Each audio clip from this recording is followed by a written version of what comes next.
Halo semuanya, selamat datang kembali di channel Ruang Film, sebuah informasi untuk kalian penikmat konten spoiler.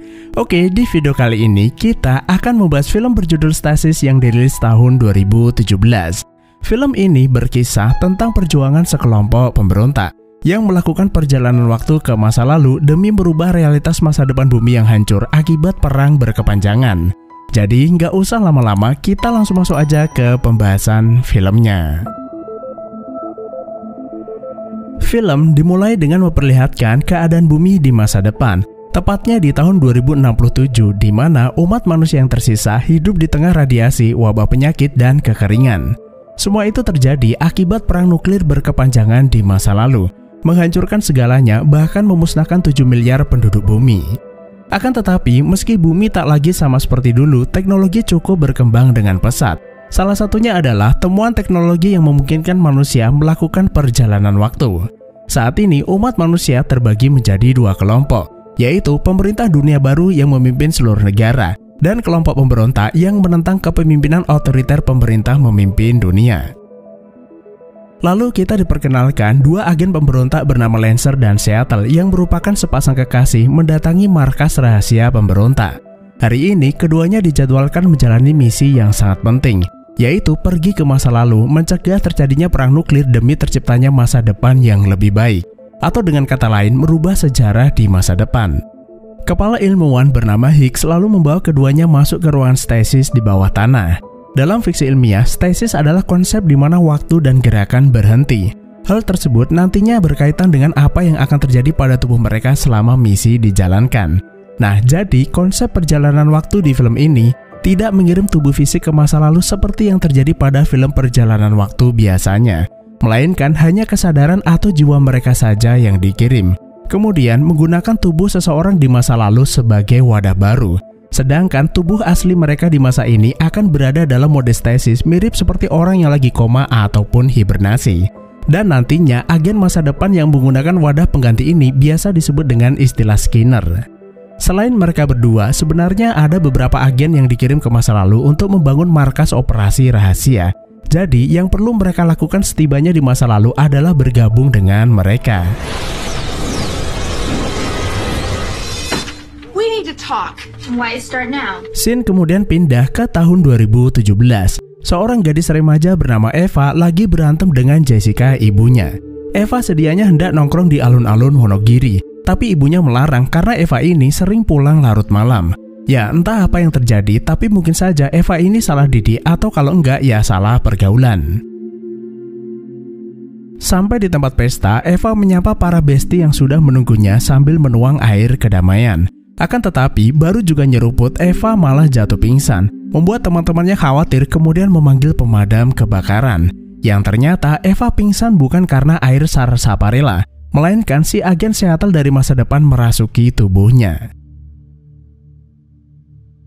Sadar dari pingsannya, Eva mendapati dirinya masih di tempat pesta, sementara teman-temannya udah pada pulang meninggalkannya sendirian begitu saja. Sampai di rumah, ketika Eva hendak menekan bel pintu, ia malah kesetrum dan bel tersebut berbunyi tanpa disentuh. Anehnya, sang ibu itu tidak bisa melihat Eva meski ia berada tepat di hadapannya, mengira teman-teman Eva iseng ngerjai dirinya. Dan ternyata ketika Eva masuk ke dalam, Eva melihat dirinya sendiri duduk tanpa memperdulikannya.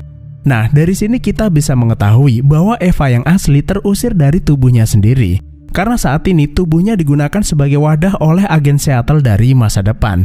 Dan karena jiwa Eva tidak memiliki tubuh, maka ia menjadi hantu gentayangan dari dirinya sendiri. Secara teori, memang nggak mungkin dua jiwa yang berbeda ada di dalam satu tubuh yang sama. I don't know who you think you are. Di lain sisi, agen Seattle juga tidak mengetahui bahwa efek perjalanan waktu ini bisa menyebabkan hal tersebut. Karena agen Higgs pernah memberitahunya, ketika tubuh seseorang di masa lalu digunakan sebagai wadah, maka saat itu juga dia akan meninggal dunia. Karena itu, ketika hantu Eva berteriak di sampingnya, agen Seattle seolah mendengar suara seseorang. I don't know who you think you are.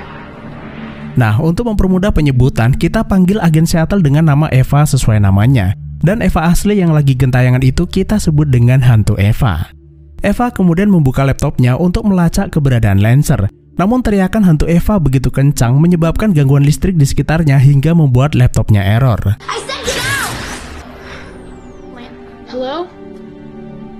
Scene kemudian kembali ke tahun 2067. Kepala organisasi kabel yaitu William yang juga merupakan pemerintah dunia baru merasa resah setelah mendapat laporan bahwa para pemberontak berulang kali melakukan time travel ke masa lalu yang ia curigai sebagai bagian dari upaya menggagalkan rencana organisasi kabel memulai perang demi menguasai dunia.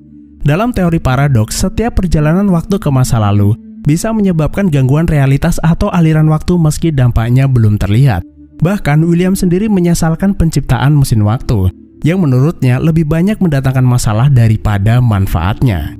Selama ini, pemerintah kabel berusaha melacak jejak elektromagnetik dari aktivitas perjalanan waktu tersebut. Namun sayangnya tidak membuahkan hasil. William menduga mereka bersembunyi di bawah tanah untuk menghilangkan jejak elektromagnetik. Lalu memerintahkan Menteri Pertahanan bernama Brewer mengerahkan semua agen terbaiknya mencari di mana keberadaan markas para pemberontak berada. Sementara di markas pemberontak, Hicks sedang memantau kondisi agen memastikan keadaan tubuh mereka stabil. Dan jika sewaktu-waktu terjadi masalah, Hicks akan memanggil mereka kembali ke masa depan. Whoa, look at all this food.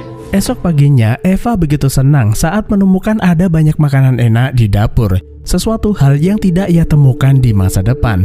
Sampai-sampai ia menumpahkan makanan saking gak sabarnya. Hal tersebut membuat ibunya heran karena gak biasanya anak gadisnya itu bangun pagi-pagi. Namun alih-alih nyolot seperti biasanya, Eva meminta maaf gak sengaja ngotori dapur. Lalu menawari ibunya sarapan yang tentu saja membuat sang ibu semakin heran. We'll talk later. Okay, yeah, bye. Karena perubahan sikapnya itu, sang ibu pun meminta maaf sudah membentaknya di pertengkaran semalam. Eva tentu saja nggak tahu apa yang terjadi antara ibunya dan Eva yang asli. Dan untuk menghilangkan kecurigaan, Eva memeluk Jessica kalau ia sudah tidak mempermasalahkannya. Di lain sisi, hantu Eva yang sedari tadi memperhatikan kelakuan mereka menjadi jijik. Ia tidak menyangka dirinya bisa melakukan hal semacam itu. Finally. Selesai sarapan, Eva kembali mencoba melacak di mana keberadaan Lancer lalu menemukannya berada di taman kota. Saat hendak ke sana, Matthew pacarnya tiba-tiba datang untuk menanyakan keadaannya. Nah, jadi yang sebenarnya ketika Eva pingsan di pesta sebelumnya, Matthew dan teman-temannya lah yang mengantarnya pulang tanpa tahu kalau Eva yang asli udah menjadi hantu. Eva yang tentu saja nggak tahu siapa Matthew memintanya jangan mengganggunya.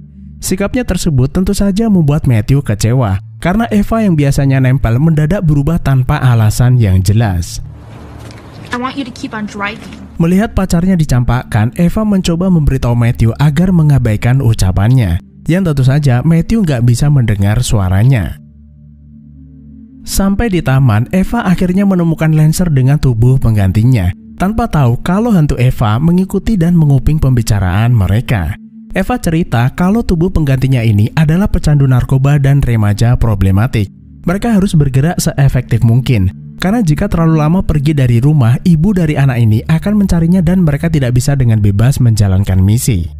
Lancer berkata ia tidak perlu khawatir, selama ada dirinya, Lancer akan menjaganya. Lagi pula, Eva masih bisa meminta Hicks mencari tubuh pengganti yang lebih baik.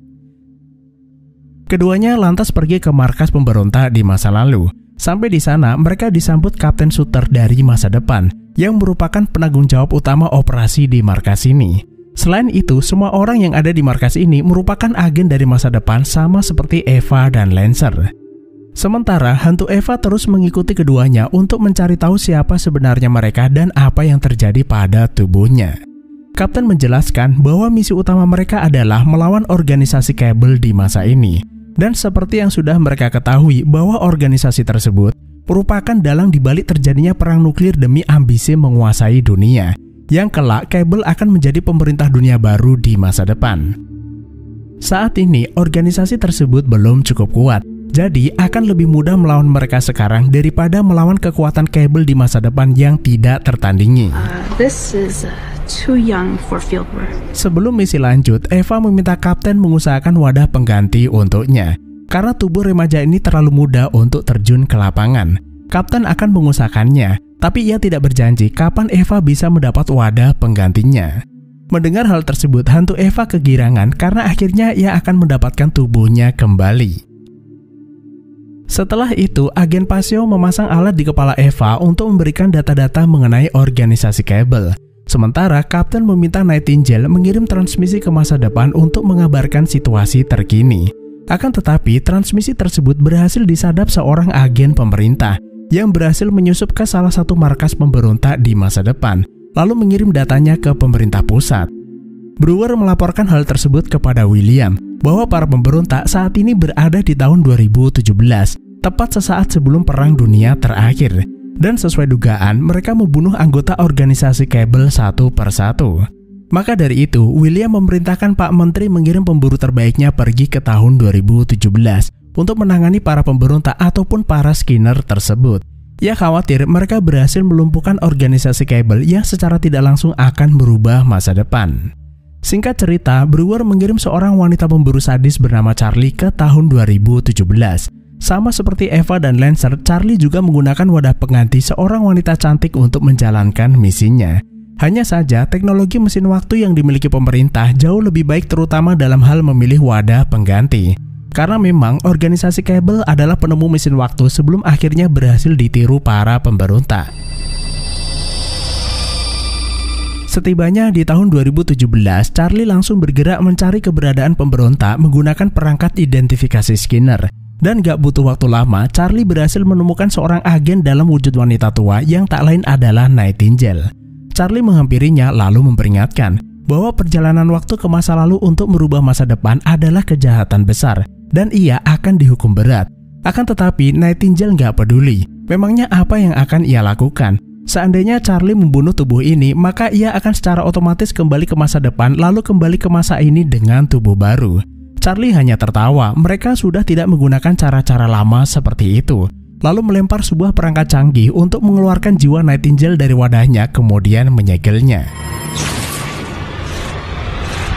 Setelah itu, Charlie menyimpan alat itu di sebuah lubang di dinding, lalu menghubungi seseorang di masa depan agar segera mengambilnya untuk kemudian diinvestigasi. Lalu di keesokan paginya, hantu Eva melihat Matthew mengirim pesan untuknya. Meski Eva tidak bisa menyentuh laptopnya, tapi jari-jarinya menyalurkan listrik yang membuatnya bisa membalas pesan tersebut. Melihat laptopnya bisa ngetik sendiri, Eva menyadari bahwa hantu Eva yang asli ada di kamar ini. Eva berusaha menjelaskan bahwa apa yang mereka lakukan di sini sangat penting demi umat manusia. Hey, Eva! I don't have time for this. Saat keluar, Matthew lagi-lagi datang ke rumah. Lancer yang juga baru datang memperingatkan agar Matthew tidak mengganggu Eva, yang tentu saja membuat remaja itu semakin kebingungan. Listen, Junior, Lancer? Don't ever give a girl an ultimatum. Let's go. Sampai di markas, Kapten mengumpulkan para agen lalu memberitahu bahwa agen Nightingale tewas diserang orang tak dikenal. Wadahnya ditemukan dalam keadaan kosong dan tubuh asli Nightingale di masa depan membusuk. Ia meyakini bahwa organisasi Cable di masa depan sudah mengetahui operasi mereka di zona waktu ini, lalu mengirim seorang pemburu untuk memburu para pemberontak. Maka dari itu, mereka harus segera menemukan pemburu ini sebelum jatuh korban berikutnya. Saat Eva dan Lancer sedang mencari jejak serangan tersebut, Eva diam-diam memberitahu Lancer bahwa Eva yang asli belum meninggal. Ia mengetahuinya saat hantu dari tubuh ini mengirim pesan menggunakan laptopnya. Lancer berkata bahwa hal tersebut seharusnya tidak mungkin terjadi. Saat tubuh seseorang digunakan sebagai wadah, seharusnya ia sudah meninggal, dan sebuah jiwa tidak bisa begitu saja berkeliaran. Tapi jika hal tersebut memang benar, maka markas sudah melakukan kesalahan konyol. Lancer minta agar Eva tetap merahasiakannya sampai ia mendapatkan tubuh baru, karena ia khawatir Kapten akan mempermasalahkannya. Captain, we found a match. Dan sesaat kemudian, keduanya akhirnya menemukan rekaman CCTV saat Nightingale diserang lalu memberitahu Kapten dan yang lainnya. Dalam rekaman tersebut, mereka melihat jelas siapa pelaku dan bagaimana ia melancarkan aksinya. Saat dianalisa, agen Paseo menyadari sesuatu. Saat wadah seorang agen di masa ini kosong, seharusnya jiwanya kembali ke masa depan. Tapi tubuhnya membusuk yang membuktikan bahwa jiwa Nightingale tidak kembali ke tubuh aslinya. Ada kemungkinan Nightingale belum tewas, melainkan jiwanya disegel di perangkat aneh yang dilempar pemburu. Dan sebaiknya mereka tidak berurusan dengannya sebelum ia mengetahui bagaimana cara menangkal perangkat tersebut.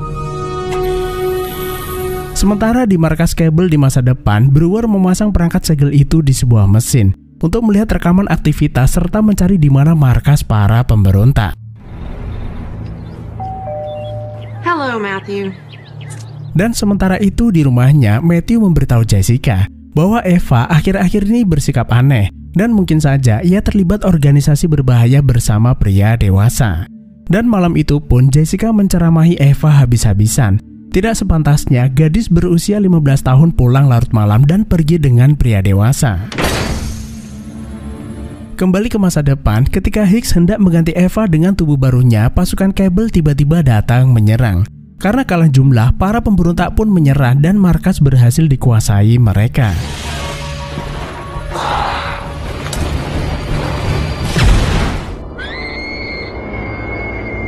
Esok paginya, Eva tiba-tiba merasakan sakit pada sekujur tubuhnya. Hal tersebut ternyata juga dialami para Skinner. Sampai di markas, Kapten memberitahu telah terjadi serangan brutal di markas masa depan.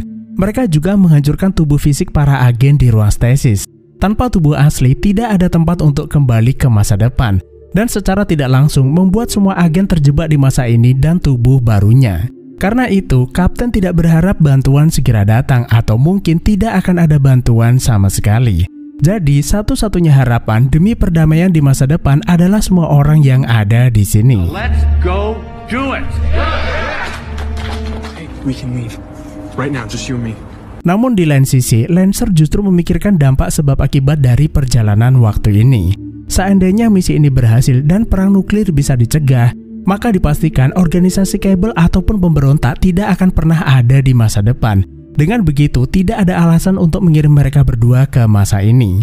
Jika masa depan berubah, Lancer khawatir bagaimana jika realitas yang mereka alami saat ini menghilang. Mereka tidak akan pernah bertemu atau mungkin dilahirkan. Jadi kenapa tidak sebaiknya mereka menjauh dari kekacauan ini dan memulai kehidupan baru?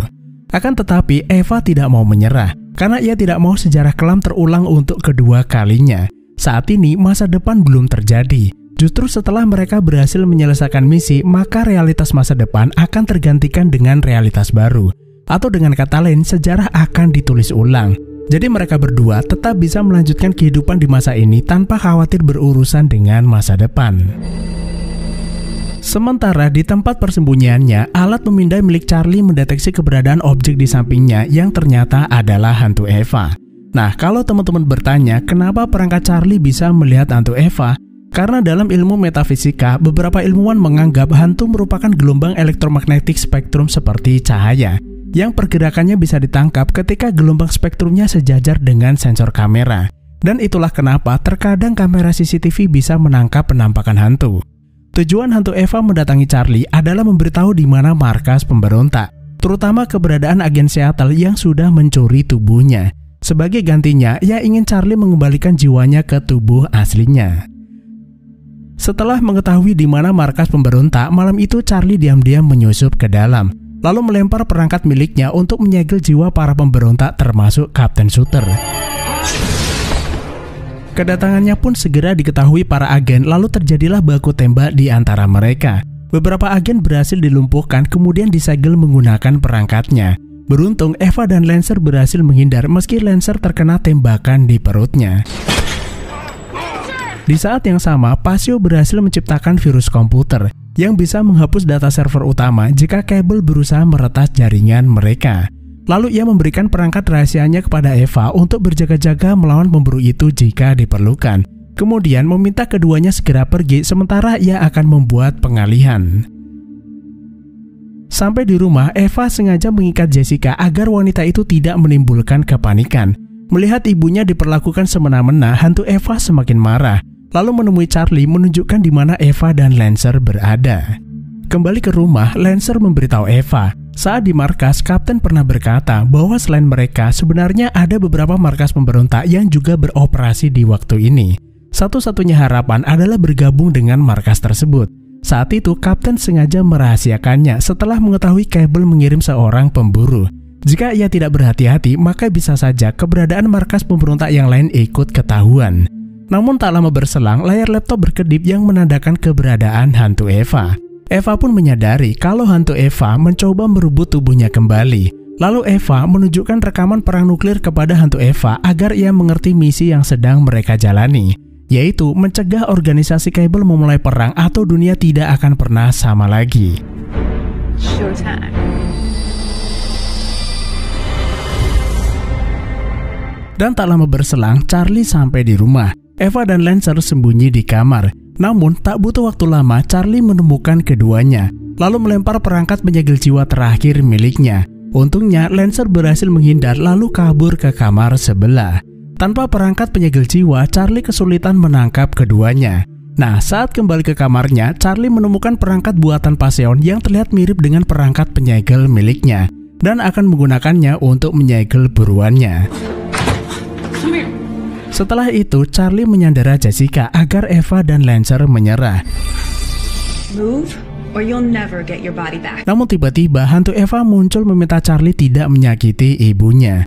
Charlie berkata sebaiknya ia menurut jika ingin mendapatkan tubuhnya kembali. Perangkat yang ia pegang saat ini berfungsi pada Skinner termasuk dirinya. Tapi hantu Eva hanya tersenyum, karena ia juga mengetahui kalau Charlie ini adalah penjelajah waktu kemudian mengaktifkan perangkat tersebut. Dan seketika membuat Charlie dan Eva jatuh pingsan. Lancer berusaha menyadarkan Eva, namun ketika sadar, Eva berkata kalau dia adalah dirinya sendiri, bukan lagi agen Seattle.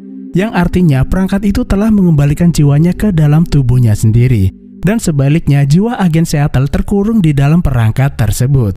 Lancer yang sangat marah memaksa Charlie memberitahu bagaimana cara mengeluarkan Seattle. Jika tidak, ia akan terus mencekiknya sampai mati. Namun di luar dugaan, Charlie mengatakan sesuatu yang membuat Lancer menyadari bahwa jiwa agen Seattle pindah ke tubuh Charlie. Hal tersebut bisa terjadi karena saat Eva mengaktifkan perangkat tersebut, Charlie sedang memegangnya yang secara tidak langsung membuat jiwanya terkurung. Sementara hantu Eva yang ada di sampingnya memaksa jiwa agen Seattle di tubuhnya keluar lalu menggantikannya. Dan karena tubuh Charlie kosong, maka jiwa agen Seattle secara otomatis pindah ke tubuh Charlie. Setelah itu, Eva dan Seattle mengobati Lancer, kemudian menjelaskan misi mereka pada Jessica. Dan setelah semua yang terjadi, Eva menyadari kesalahannya dan berjanji pada ibunya untuk memperbaiki diri. Kemudian di hari berikutnya, keduanya pun berpamitan kepada Eva, karena mereka akan pergi mencari markas pemberontak di wilayah lain, karena misi menghentikan perang belum selesai. Meskipun saat ini Lancer masih belum terbiasa melihat kekasihnya berada di tubuh wanita yang mencoba membunuhnya.